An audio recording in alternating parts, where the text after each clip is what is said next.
O que é o controle de constitucionalidade? Esse é o tema que a gente vem tratando, eu venho abordando com vocês.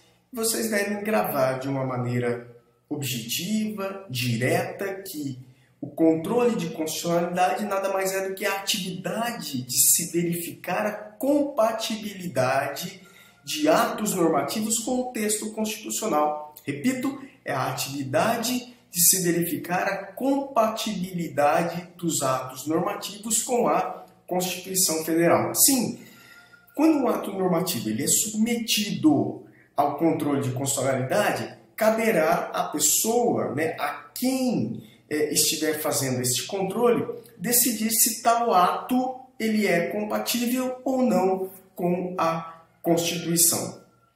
E essa matéria, esse assunto, causa, ou traz algum grau de dificuldade.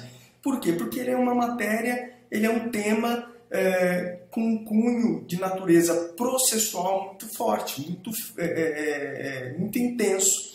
E como muitas vezes falta a prática processual, ele acaba se tornando um pouco mais difícil de compreender. Mas a gente vai tentar ultrapassar essa barreira, tentar minimizar essa barreira que existe na compreensão do Instituto Controle de Constitucionalidade, que é tão importante, é tão cobrado em provas e concursos que vocês aí serão submetidos. Bom, dito que o controle de constitucionalidade, essa verificação de compatibilidade de um ato normativo com a Constituição, eu quero tratar hoje, já havia adiantado na aula anterior, que começaria a tratar de forma específica, eu quero tratar hoje do chamado controle difuso, ou controle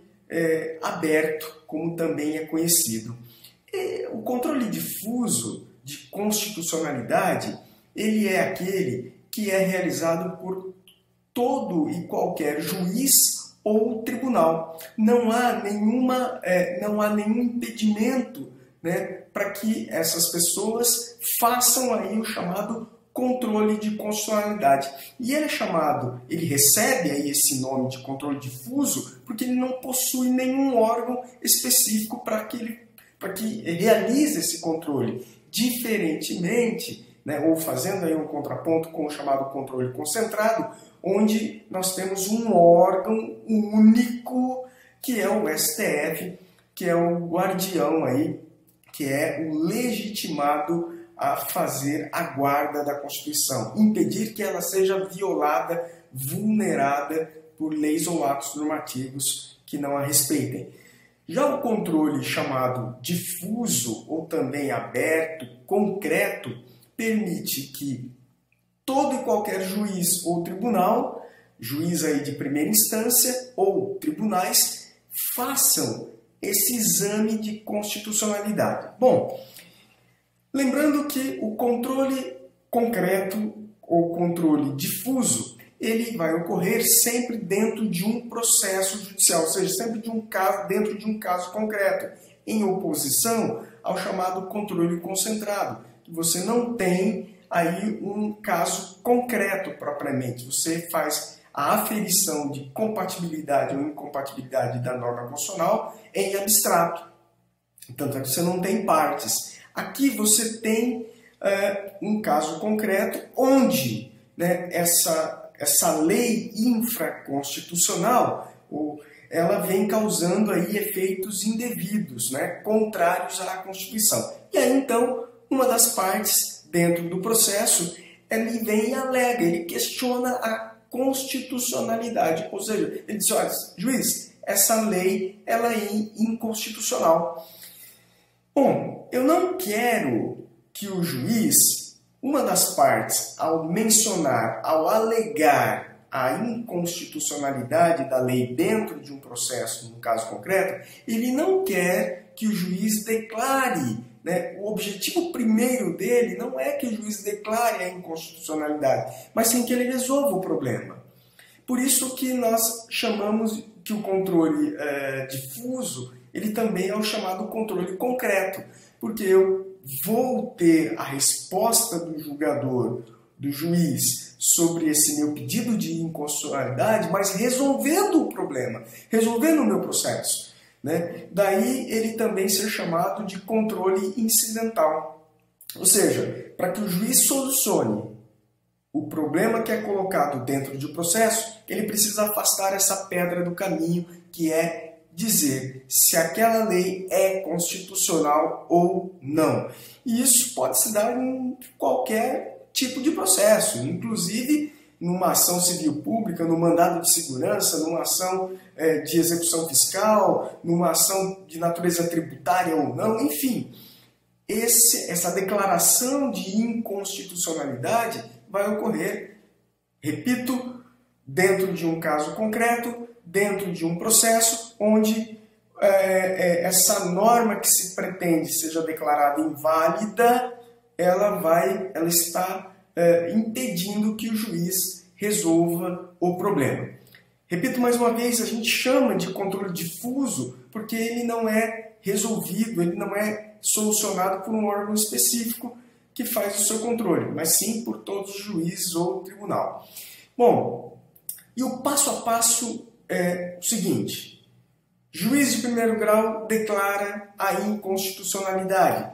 Recurso para o Tribunal de Justiça. O Tribunal de Justiça, então, vai analisar essa questão. Para que o Tribunal de Justiça declare a inconstitucionalidade obrigatoriamente, pessoal, guarde muito bem, obrigatoriamente há que se observar o princípio da reserva de plenário. Está lá estampado no artigo 97 da Constituição. Ou seja, os tribunais que possuam órgãos especiais obrigatoriamente vão se reunir para deliberar sobre a constitucionalidade ou não daquilo que está sendo pleiteado dentro do processo, daquela lei em face da Constituição. Isso é chamado de princípio da reserva de plenário. Os tribunais, para que possam declarar a inconstitucionalidade de lei ou ato normativo, obrigatoriamente deverão fazê-lo por seus órgãos ou por meio dos seus órgãos especiais. OE, órgão especial do tribunal, vai reunir-se e então vai declarar ou não a inconstitucionalidade de lei ou ato normativo. Já isso não se aplica para os juízes de primeiro grau, que podem fazer isso sem problema nenhum.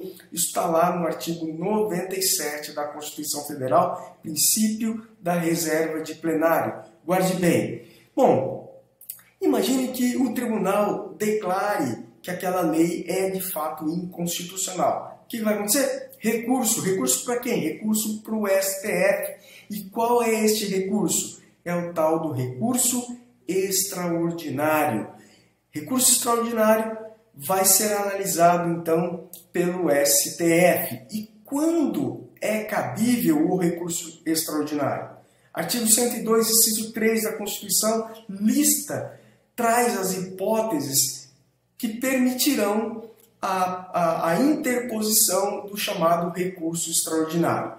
Alíneas A, B, C e D. Cada uma dessas hipóteses, uma vez que o recurso, né, a questão tratada no processo enquadrar-se numa dessas hipóteses, haverá possibilidade, então, de interposição do chamado recurso extraordinário. Só que esse recurso extraordinário, ele também não é tão fácil assim não, né, de se interpor. Por quê? Porque há requisitos para que as partes possam, né, requisitos para que as partes cumpram, para que esse recurso seja conhecido e julgado pelo STF.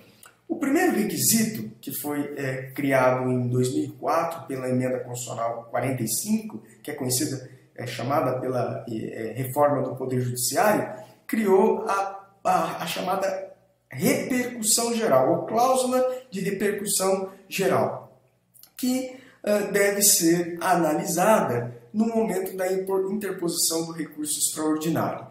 Além da repercussão geral, o outro requisito imprescindível para a propositura do recurso extraordinário é o chamado pré-questionamento. O que significa isso, Christian? Significa que as partes devem estar suscitando ao longo do processo, ao longo do trâmite do processo, essa questão constitucional. Eu não posso não tratar desse tema dentro do processo e depois, não tratando dessa situação, se uma lei é inconstitucional ou não dentro do processo, eu, sem ventilar, sem discutir essa questão ao longo do trâmite do processo, interpor o recurso ordinário. Como o próprio nome diz, esse tema deve ser pré-questionado, ou seja, vem antes, não pode ser algo novo, né? Ele deve ter sido analisado antes, né, em juízos anteriores, para que então abra a possibilidade